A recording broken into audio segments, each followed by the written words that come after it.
Hello, dear students. How are you all? I hope you all are great and in good health. So, in the previous lecture of physics, we discussed about angular momentum. આપણે વાત કરી હતી angular momentum ની અને આપણે relate કર્યું હતું કે angular momentum કઈ રીતે રિલેટેડ છે with linear momentum. અને આપણે ઇક્વેશન જોયું હતું L r cross p કે linear momentum છે એનો આપણે ક્રોસ પ્રોડક્ટ લઈએ જો distance from the point with reference to which the angular momentum is measured તો આપણને કઈ રીતે angular momentum મળશે L r cross p. આપણે એના યુનિટનું પણ ડિસ્કશન કર્યું હતું, બધી વાત કરી દીધી, બરોબર? હવે આપણે એવું કીધું હતું કે કઈ રીતે 5th ચેપ્ટરમાં આપણે જે સ્ટડી કર્યું કે dp/dt it means rate of change of linear momentum. આ શું છે? change with respect to time. તો જેને આપણે વર્ડ યુઝ કરીએ છીએ rate of change of momentum. કઈ ક્વોન્ટિટી છે અહીંયા p which is linear momentum. So rate of change of linear momentum gives you external force because આપણે internal forces છે એ પેરમાં જનરેટ થાય છે, એકબીજાની ઇફેક્ટ નલિફાઈ કરે છે, આવું એક્સેપ્ટ કરેલું છે 5th ચેપ્ટરમાં. હવે સેમ વેઝ આપણે કીધું કે જે કામ લિનિયર મોશનમાં linear momentum કરશે ઈ જ કામ angular motion માં, it means rotational motion માં કોણ કરશે? angular momentum. તો rate of change of angular momentum ઈ તમને આપશે તો કે જે કામ linear motion માં linear momentum કરતું હતું ઈ જ rotational motion માં angular momentum કરે છે. તો જે કામ linear motion માં force કરતું હતું rotational, it means rotational motion માં કોણ કરશે? ટોર્ક કરશે. અને ટોર્ક પણ કેવું? તો કે external torque. Internal torque always પેરમાં જનરેટ થાય ને એકબીજાની ઇફેક્ટ નલિફાઈ કરે, બરોબર? જેવા ઇન્ટરનલ ફોર્સ હોય એવી જ રીતે ઇન્ટરનલ ટોર્ક પણ હશે, એ એકબીજાની ઇફેક્ટ શું કરશે? કેન્સલ આઉટ કરશે, બરોબર?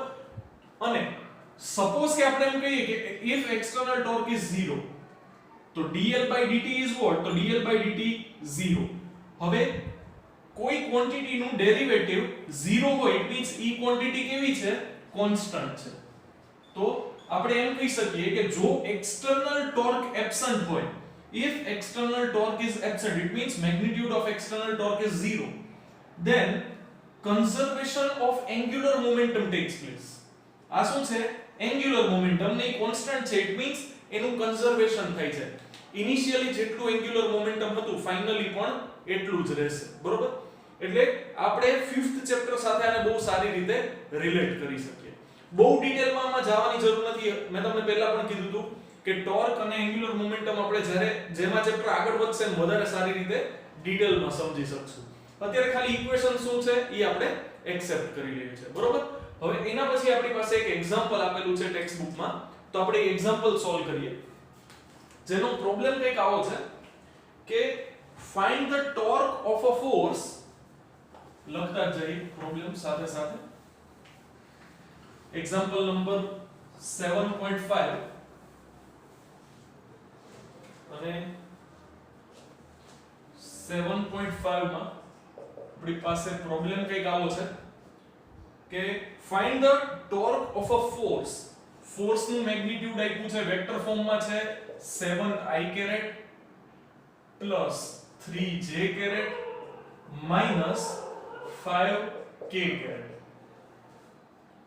About the origin, the force acts on a particle whose position vector is, તમને position vector આપ્યું છે r equals to I minus j caret plus k caret, and you have to find out what? You have to find out torque.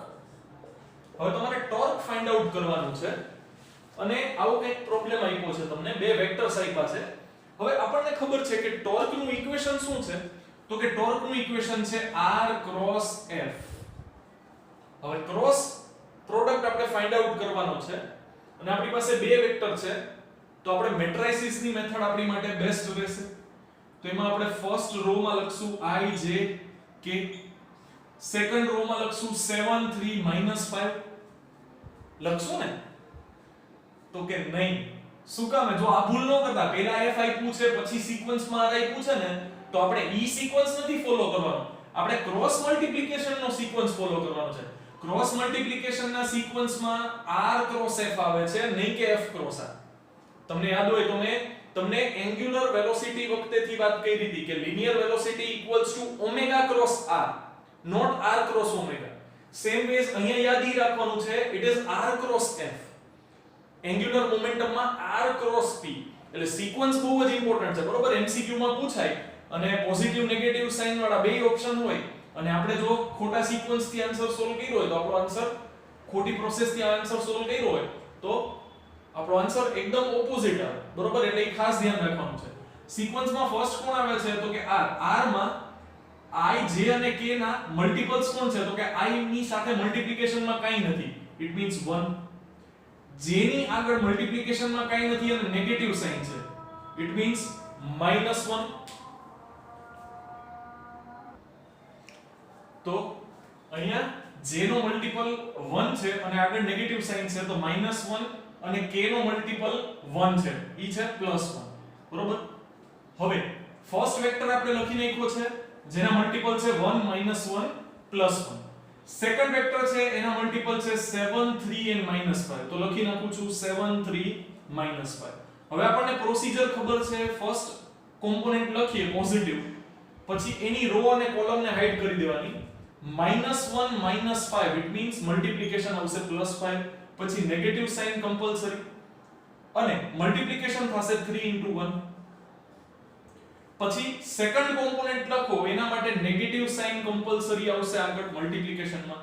Any row અને કોલમને hide કરી દો તો 1 1 7 -5. So 1 * -5 negative sign compulsory 7 * 1 which will be +7.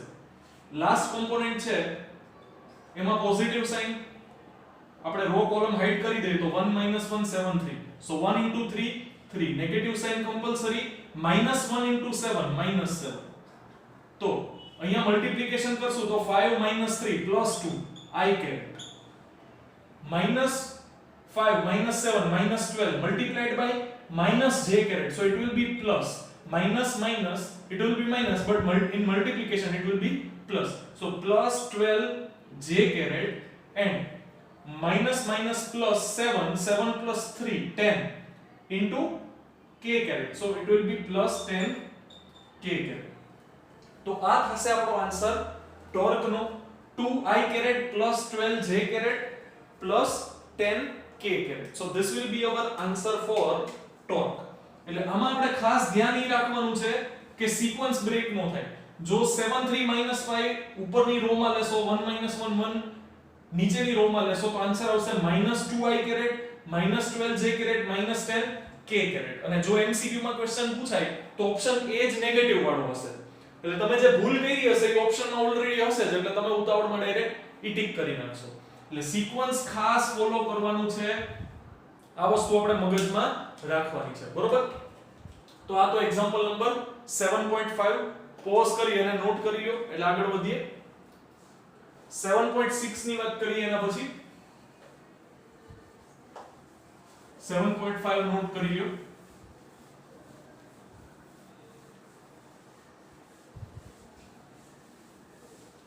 સેવન 7.6 માં problem કઈક આવો છે કે show that the angular momentum about any point of a single particle moving with constant velocity remains constant throughout the motion.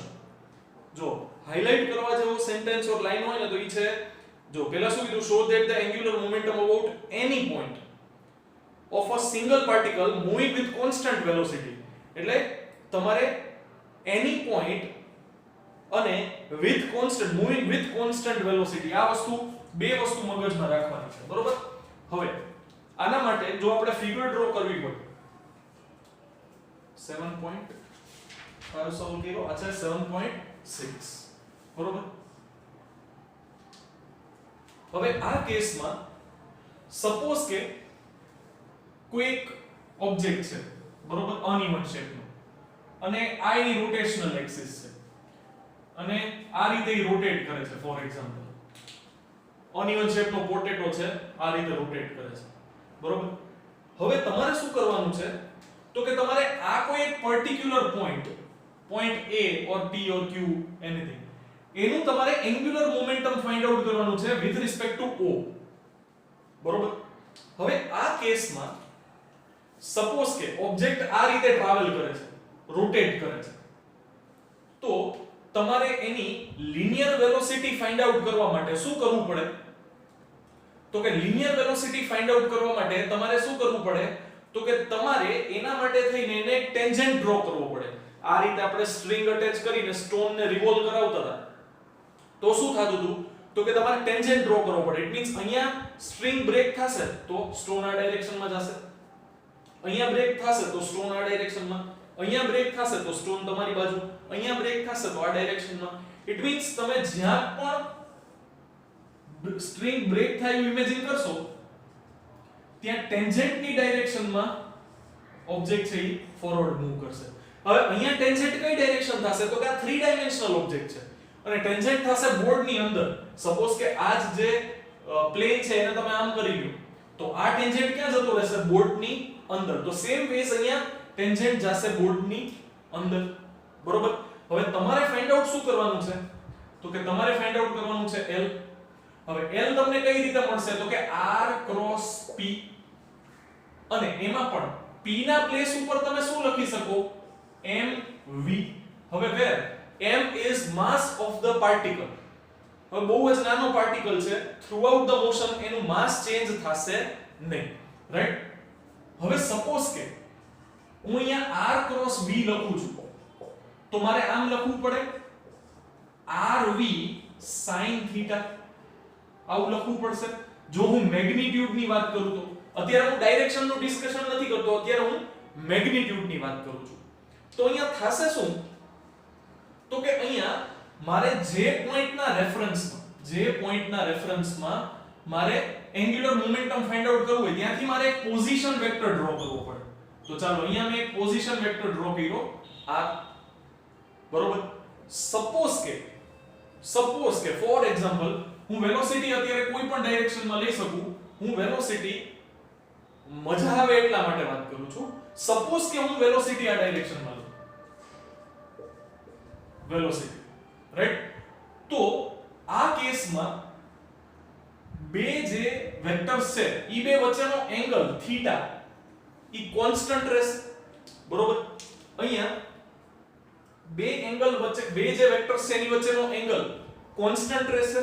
શું કામ એ પણ સમજાવું. પણ પહેલા તો બે વેક્ટર્સ વચ્ચેનો એંગલ થાશે કેટલો? તો કે તમે બે વેક્ટર્સ વચ્ચેનો એંગલ ત્યારે જ લખી શકો જ્યારે બેના ટેલ્સ સાથે હોય. અહીંયા શું થશે? એકનું હેડ છે, એકનું ટેલ છે, તો ચાલે નહીં. તો તમારે શું કરવું પડે? એકને આગળ વધારવું પડે. સપોઝ કે હું આગળ વધારું તો આ શું થશે? તો કે આ થશે angle theta, angle between r and v. r અને v વચ્ચેનો એંગલ થીટા થયા તો આ પણ એંગલ થીટા થશે. બીકોઝ એક હોરિઝોન્ટલ ઓર એક સ્ટ્રેટ લાઈન ને કોઈ બીજી લાઈન કટ કરે તો આ બે એંગલ કેવા થશે? સેમ. તો આ એંગલ થીટા થશે તો આ એંગલ પણ થીટા થશે, રાઈટ? તો અહીંયા તમે રાઈટ એંગલ ટ્રાયેંગલ ની વાત કરો. જો અહીંયા આપણે રાઈટ એંગલ ટ્રાયેંગલ કન્સિડર કરીએ, આ હાઇપોટેનિયસ છે, આ રાઈટ એંગલ છે, આ એંગલ થીટા છે, તો આની ઓપોઝિટ સાઈડ થશે. હવે ઓપોઝિટ સાઈડ માટે આપણી પાસે છે sin θ ઓપોઝિટ અપોન હાઇપોટેનિયસ. હવે હાઇપોટેનિયસ તો કોણ છે? r. તો ઓપોઝિટ સાઈડ ઇક્વલ્સ ટુ શું થશે? r sin θ. ઓપોઝિટ સાઈડ થશે r sin θ. તો અહીંયા હું r sin θ લખી શકું, જેને આપણે r પરપેન્ડિક્યુલર પણ કહીએ છીએ. યાદ છે? આને આપણે શું કહીએ છીએ? r પરપેન્ડિક્યુલર પણ કહીએ છીએ ને. તો અહીંયા જે r પરપેન્ડિક્યુલર છે ઈ કોન્સ્ટન્ટ રહેશે. શું કામ? બીકોઝ ઓબ્જેક્ટ જ્યારે રિવોલ્વ કરશે, આ રીતે રોટેટ કરશે, તો રોટેટ કરશે અબાઉટ ઇટ્સ એક્સિસ, તો શું થશે ખબર છે? એવરી ટાઈમ છે ને ટેન્જન્ટની ડાયરેક્શનમાં આવશે. જો અત્યારે આ ટેન્જન્ટ બને સપોઝ કે, તો આ ટેન્જન્ટ બનશે. અત્યારે શું છે? ફોર એક્ઝામ્પલ હું તમને સમજાવવા માટે જ આપું છું. જો અત્યારે બે વચ્ચેનો એંગલ કેટલો છે? 90. જો આને આપણે r કહીએ તો r મારે અહીંયા ઇન્ડિકેટ કરવો પડે. તો r અને v વચ્ચેનો એંગલ કેટલો છે? 90. ફોર એક્ઝામ્પલ જો હું અહીંયા વાત કરું તો હવે મારું r આ થઈ જશે, એને હું અહીંયા શો કરું તો પણ બે વચ્ચેનો એંગલ 90. સેમ વેઝ અહીંયા ઇન્ડિકેટ કરું તો પણ બે વચ્ચેનો angle 90. It means theta constant રહેશે અને r પણ કોન્સ્ટન્ટ રહેશે. બરોબર? તો r sin θ કોન્સ્ટન્ટ આ વસ્તુ ફિક્સ થઈ ગઈ.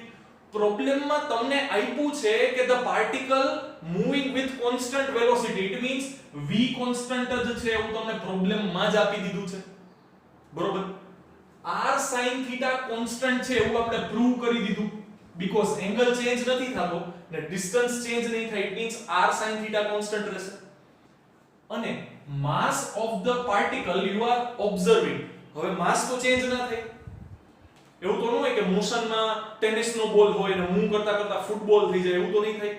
ઇટ મીન્સ માસ છે ને મોસ્ટ ઓફ ધ કેસીસમાં 99% કેસીસમાં આપણે જે ફિઝિક્સ સ્ટડી કરીએ છીએ ને ક્લાસિક ફિઝિક્સ, એમાં માસ છે કોન્સ્ટન્ટ જ રહેશે. માસ કોઈ દિવસ વેરી નહીં થાય. બહુ રેર એક્સેપ્શનલ કેસીસમાં માસ છે વેરી થાય છે. બરોબર. તો આ કેસમાં માસ કોન્સ્ટન્ટ, વેલોસિટી કોન્સ્ટન્ટ એવું પ્રોબ્લેમમાં આપી દીધું છે અને r sin θ પણ કોન્સ્ટન્ટ એવું આપણે પ્રૂવ કરી દીધું.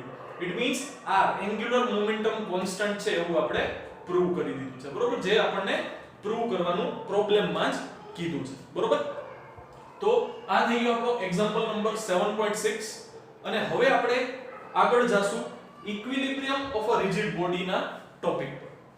હવે ઇક્વિલિબ્રિયમ શું છે તો કે ઈ સ્ટડી કરવા માટે પહેલા એક વખત ખાલી 1 મિનિટ પોઝ કરી અને આ વિચારી લો, તે સીધું રબ કરી નાખું. વિચારી લો કે આ બરોબર છે કે નહીં આપણે વાત કરી. બરોબર. કઈ ડાઉટ હોય તો મને પૂછો. ચાલો, એના પછીનો આપણી પાસે ટોપિક છે ઇક્વિલિબ્રિયમ. હવે ઇક્વિલિબ્રિયમમાં છે ને તમને યાદ હોય ને તો આપણે એવું કીધું હતું કે જો બધા જ ફોર્सेस જે ઓબ્જેક્ટ ઉપર એક્ટ કરે છે એનું એડિશન 0 હોય, ઇટ મીન્સ ફોર એક્ઝામ્પલ આપણી પાસે કોઈ બોક્સ છે. હવે આ બોક્સને ચેન ટાઈ કરીને એક પર્સન છે એ 50 ન્યૂટનના ફોર્સથી આ ડાયરેક્શનમાં પુલ કરે છે. સપોઝ કે બીજો એનો બેસ્ટ ફ્રેન્ડ એનાથી ઓપોઝિટ ડાયરેક્શનમાં સેમ મેગ્નીટ્યુડનો ફોર્સ એપ્લાય કરે, તો શું થશે તો કે તો આ બે ફોર્સ એકબીજાની ઇફેક્ટ શું કરી નાખશે? Cancel, because force is a vector quantity. હવે આ ફોર્સ છે એને આપણે -i કેરેટ આપીએ because it is in negative x direction, અને આને આપણે +i કેરેટ આપીએ because it is in positive x direction. તો ટોટલ તમે સમેશન કરશો સિગ્મા f, તો ઈ શું થશે તો કે 50i caret +50 -i caret. It means -50i caret +50i caret total થઈ જશે 0. તો આવા સ્ટેટને છે ને ઇક્વિલિબ્રિયમ સ્ટેટ કહેવાશે. બરોબર. આવા સ્ટેટને શું કહેવાશે? ઇક્વિલિબ્રિયમ સ્ટેટ કહેવાશે કે when total net force acting on the body is 0. હવે આનું જ એક એક્ઝામ્પલ હજી બીજું તમને હું આપું, એમાં તમે મને કહેજો કે આ જે સિસ્ટમ છે ઈ ઇક્વિલિબ્રિયમમાં છે કે નહીં, એવું તમે મને કહેજો. બરોબર. હવે સપોઝ કે આપણે કોઈ એક ગાર્ડનમાં ગયા છીએ.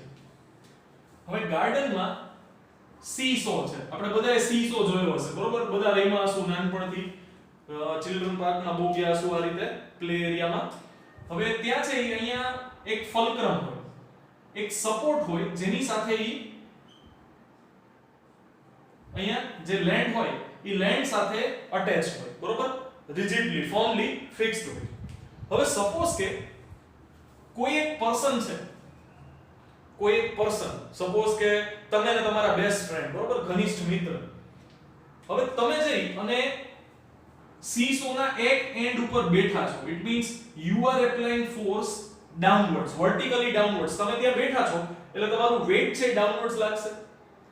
હવે તમારો જે બેસ્ટ ફ્રેન્ડ છે ને ઈ સામે જઈને બેસતો નથી, ઈ સામે જઈને બેસતો નથી, ઈ સામે જઈ અને તમારા જ વેઇટ જેટલું ફોર્સ અપવર્ડ ડાયરેક્શનમાં એપ્લાય કરે છે. સપોઝ કે આ 50i કેરેટ છે અને આ છે -50i કેરેટ. તો ટોટલ સિસ્ટમમાં સિગ્મા f કેટલું થાય છે? Sigma f = 0. ઇટ મીન્સ આ સ્ટેટ ઓર આ સિસ્ટમ, આ બોડી ઇક્વિલિબ્રિયમમાં છે. વાય? બીકોઝ એક સાઈડ થી તમે એને ડાઉનવર્ડ ફોર્સ એપ્લાય કરો છો અને તમારો જે ઘનિષ્ઠ મિત્ર બેસ્ટ ફ્રેન્ડ છે ઈ સામેથી અપવર્ડ ફોર્સ એપ્લાય કરે છે. તો બે ફોર્સ ઓપોઝિટ ડાયરેક્શનમાં છે, સેમ મેગ્નીટ્યુડના છે, તો બે એકબીજાની ઇફેક્ટ કેન્સલ કરશે કે નહીં? તો કે હા. ઇટ મીન્સ આ ઇક્વિલિબ્રિયમમાં હોવું જોઈએ, પણ ઇક્વિલિબ્રિયમમાં હશે? વિચારી જો તમારો ફ્રેન્ડ તમે જે સીટ પર બેઠા છો ને ત્યાં જ ફોર્સ એપ્લાય કરે ને તો સિસ્ટમ ઇક્વિલિબ્રિયમમાં કહેવાશે. બટ તમારા ફોર્સની અને તમારા ફ્રેન્ડે એપ્લાય કરેલા ફોર્સની લાઇન ઓફ એક્શન સેમ નથી. જો અહીંયા શું થાય છે, તમે એપ્લાય કરેલા ફોર્સની લાઇન ઓફ એક્શન આ કહેવાશે અને તમારા ફ્રેન્ડે એપ્લાય કરેલા ફોર્સની લાઇન ઓફ એક્શન જુદી છે. અને જે એક્સિસ ને અબાઉટ આ સિસ્ટમ રોટેટ કરી શકે છે ઈ ત્રીજી જ છે. તો અહીંયા શું થશે ખબર છે? અહીંયા લિનિયર મોશન નહીં થાય. તમે જો તમે સીસો પર જઈને બેસો, બરોબર? હવે સપોઝ કે તમે આ ડાઉનવર્ડ ડાયરેક્શનમાં ફોર્સ એપ્લાય કરો, તમારો ફ્રેન્ડ છે અપવર્ડ ડાયરેક્શનમાં ફોર્સ એપ્લાય કરે, તો આમ સીસો છે એ આમ જમીનમાં જતો રહેશે, અંદર આમ હવામાં ઉડવા માંડશે, સાઇડવેઝ ક્યાંય મૂવમેન્ટ કરશે નહીં. ઈ શું કરશે ખબર છે? રોટેશનલ મોશન કરશે. બીકોઝ તમે જે ડાઉનવર્ડ ફોર્સ એપ્લાય કરો છો ને એના લીધે કંઈક ટોર્ક જનરેટ થશે અને તમારો ફ્રેન્ડ કંઈક ફોર્સ એપ્લાય કરે છે ને એના લીધે પણ કંઈક ટોર્ક જનરેટ થશે. તો શું થશે? તો કે આ કેસમાં સિગ્મા f = 0 તો આવે છે બીકોઝ બે ફોર્સ સેમ મેગ્નીટ્યુડના અને ઓપોઝિટ ડાયરેક્શનમાં છે. બટ આ કેસમાં total torque it means addition of vector sum of torque 0 થાતું નથી, નોન ઝીરો છે. ઇટ મીન્સ આ કેસમાં ઓબ્જેક્ટ લિનિયર મોશન નહીં કરે, સિસ્ટમ લિનિયર મોશન નહીં કરે, બટ રોટેશનલ મોશન તો કરશે જ. રોટેશનલ મોશન કરશે. તો આવા કેસમાં ઇક્વિલિબ્રિયમના છે ને બે ટાઈપ્સ છે. ફર્સ્ટ છે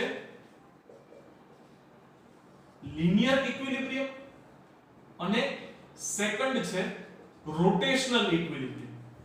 હવે લિનિયર ઇક્વિલિબ્રિયમ ક્યારે કહેવાય? જ્યારે આ કન્ડિશન સેટિસ્ફાય થાય, when total vector sum of all the forces acting on a body, it means resultant force on a body is zero. If this condition is satisfied, then the system is called in linear equilibrium.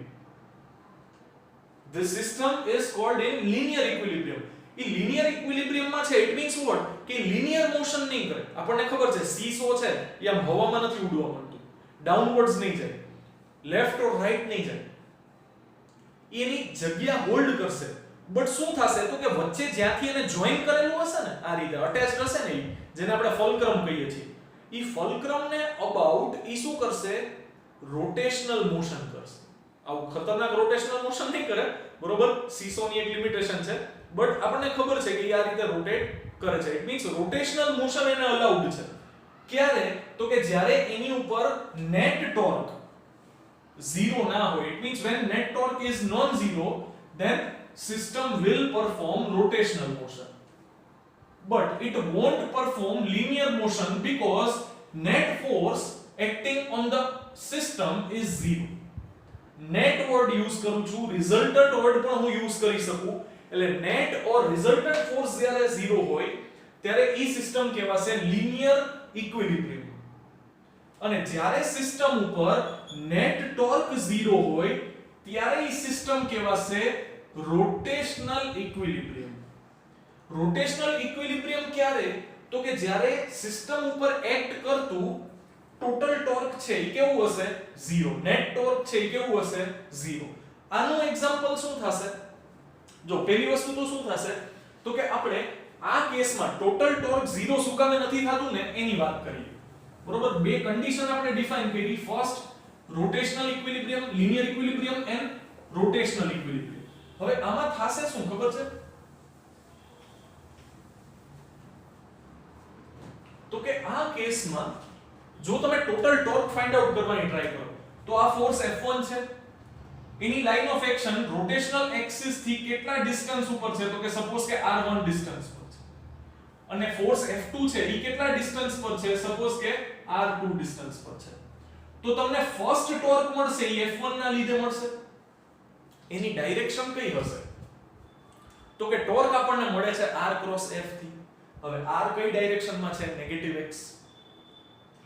Force કઈ ડાયરેક્શનમાં છે negative y તો તમે શું કરો first વેક્ટરની ડાયરેક્શનમાં fingers ને place કરો palm face કરે છે સેકન્ડ વેક્ટરની ડાયરેક્શન એટલે કે ડાઉનવર્ડ્સ હવે તમે ફિંગરને કર્લ કરો તો આ ટોર્ક છે બોર્ડની બહાર આવે છે આઉટસાઇડ ધ બોર્ડ તો એની ડાયરેક્શન તમારી ફિંગર્સ કર્લ કરવાની ડાયરેક્શન કઈ છે તો કે એન્ટી ક્લોકવાઇઝ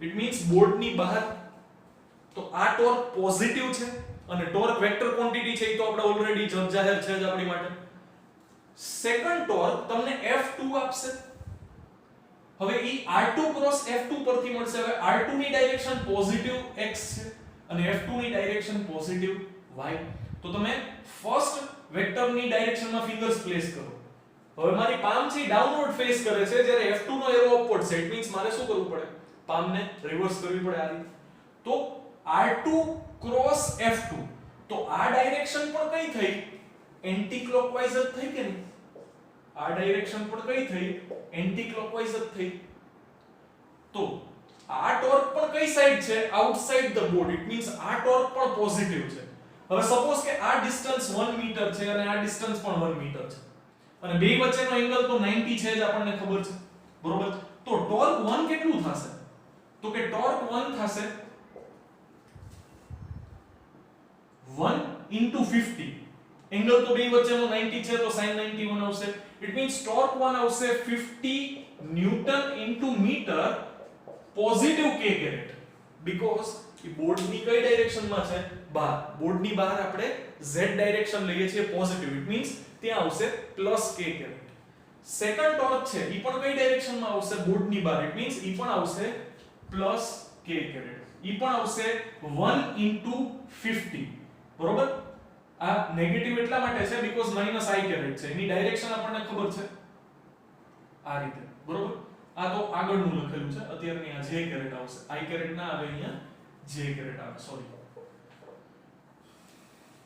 આ અગાઉનું લખેલું છે બરોબર આ 50 ન્યૂટન into મીટર અને આ પણ આવશે પોઝિટિવ k કેરેટ બરોબર તો આ બે total torque of the system કેટલું થશે તો કે બેયનું એડિશન 50 50 100 તો આપણે કીધું એમ કે આપણે એને ડાઉનવર્ડ પુલ કરશું ઓર ડાઉનવર્ડ ફોર્સ એપ્લાય કરશું તો જે સીસો છે આ ડાયરેક્શનમાં આવશે અને તમારો ફ્રેન્ડ છે એ પણ અપવર્ડ પુલ કરશે તો સીસો છે આ રીતે આવી જશે સ્ટેડી હોય ત્યાંથી આમ આવી જશે બીકોઝ એને બે સાઈડ થી એન્ટી ક્લોકવાઇઝ ટોર્ક લાગે છે સેમ ડાયરેક્શનમાં આ ફર્સ્ટ કેસ થયો જ્યારે શું થાય છે તો કે ઇક્વિલિબ્રિયમ છે બટ ખાલી કયું ઇક્વિલિબ્રિયમ છે તો કે લિનિયર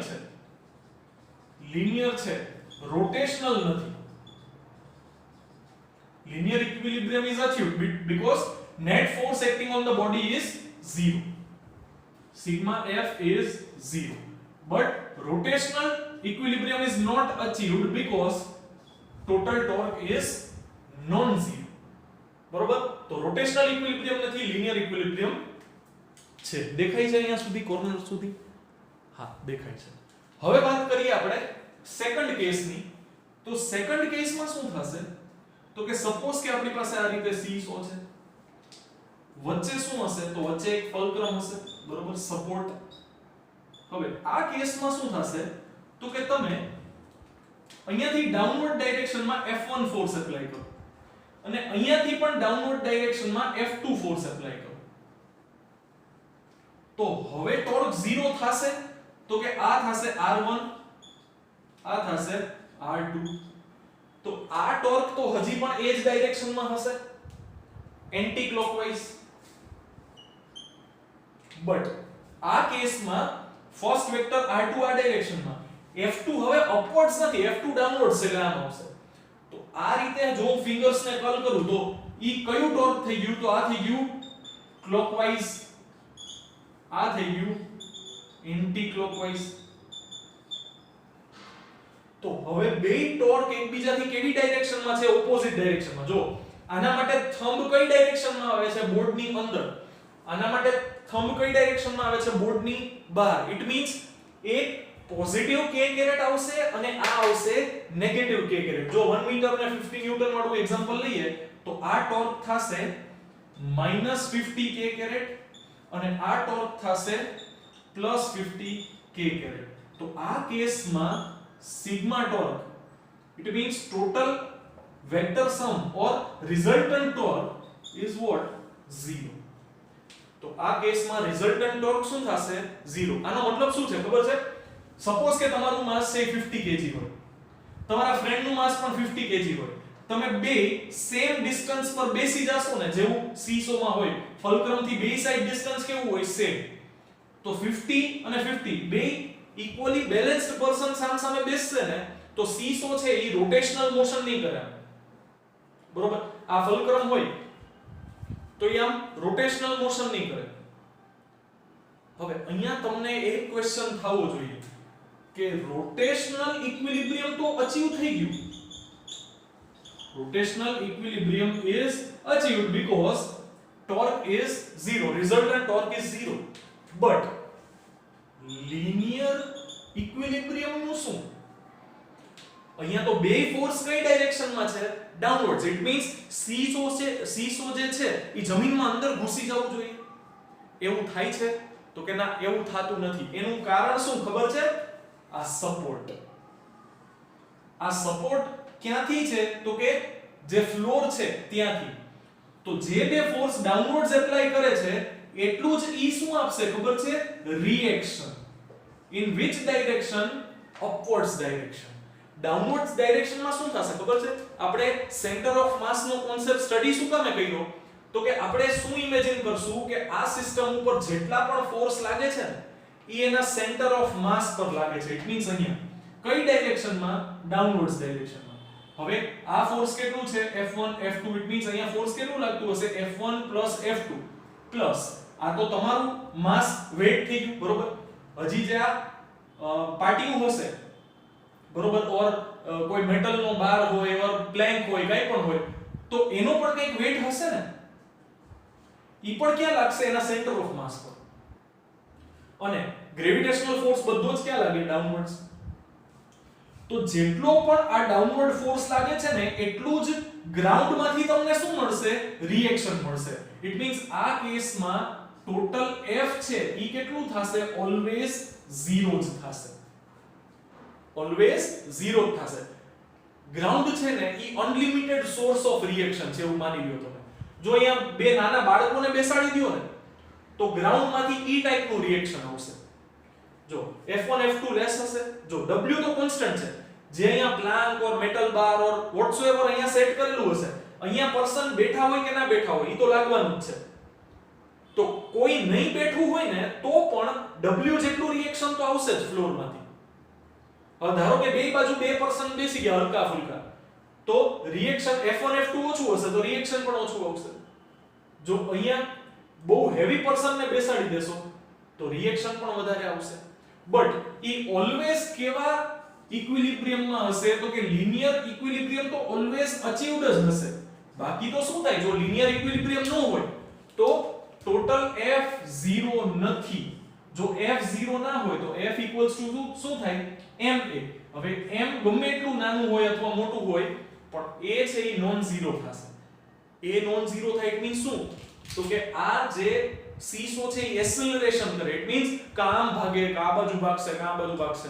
આપણે એવું જોયું છે કે ચિલ્ડ્રન પાર્કમાં તમે આ સન્ડે ગયા તો ઈ સીસો અહીંયા હોય, પછી નેક્સ્ટ સન્ડે આવો તો ઈ એક્સેલરેટ કરીને આ બાજુ આવી જાય. એવું થાય છે કે? એવું કાંઈ જ થતું નથી. બીકોઝ કોઈ પણ કન્ડિશન આપી દો, ઓલવેઝ રિએક્શન અને એપ્લાઇડ ફોર્સ એકબીજાથી ઓપોઝિટ અને સેમ મેગ્નીટ્યુડ ના હશે. તો સીસોના કેસમાં લિનિયર ઇક્વિલિબ્રિયમ તો અચીવ્ડ જ હશે ઓલવેઝ. બે કેસ થઈ શકે, એકમાં રોટેશનલ મોશન અચીવ નથી થતું, એકમાં રોટેશનલ મોશન અચીવ થાય છે. તો બેની કન્ડિશન શું છે? તો કે જો total net force acting on the system is 0 then the system is called in linear equilibrium, and if net torque acting on the system is 0 then the system is called in rotational equilibrium. બરોબર? તો I hope કે તમને linear અને rotational equilibrium clear થઈ ગયું હશે. કંઈ પણ ડાઉટ હોય તો મને કોલ મેસેજ કરો. આ બધું નોટ કરતા જાઓ. હું તમને એમ કહું ને કે આજે થિયોરેટિકલ છે, હોમવર્ક નથી, તો હોમવર્ક નથી એનો મતલબ એવું નથી કે તમારે આ કંઈ પણ તમારી બુકમાં નથી લખવાનું. તમને જે મજા આવે એ તમારે તમારી બુકમાં તો લખવું જ પડશે. બીકોઝ જ્યારે તમે એક્ઝામ માટે પ્રિપેર કરશો ત્યારે તમે ટેક્સ્ટ બુકમાંથી વાંચશો ને તો નહીં સમજાય, બટ તમારા ઓન હેન્ડરાઇટિંગમાં આવી રીતે હિન્ટ્સ લખેલી હશે ને ચાલુ લેક્ચરની, તો તમને બહુ મજા આવશે વાંચવાની, તરત ટોપિક આખો રિકોલ થઈ જશે. એટલે આજના હોમવર્કમાં તમારે એક એક્ઝામ્પલ જ લખવાનું છે, જે મને સેન્ડ નથી કરવાનું, બરોબર? આપણે એપમાં હોમવર્ક સેન્ડ નથી કરવું, તમે તમારી જાતે cross multiplication torque find out કરવા માટે r ક્રોસ f કરી અને જાતે પ્રેક્ટિસ કરી અને એ સમ સોલ્વ કરો, બરોબર? અને આ કોન્સેપ્ટને સમજવાની ટ્રાય કરો. કાંઈ પણ ડાઉટ આવે તો મને કોલ મેસેજ કરો, બરોબર? બાકી મળીએ નેક્સ્ટ લેક્ચરમાં. ત્યાં સુધી keep preparing. All the very best. Thank you very much.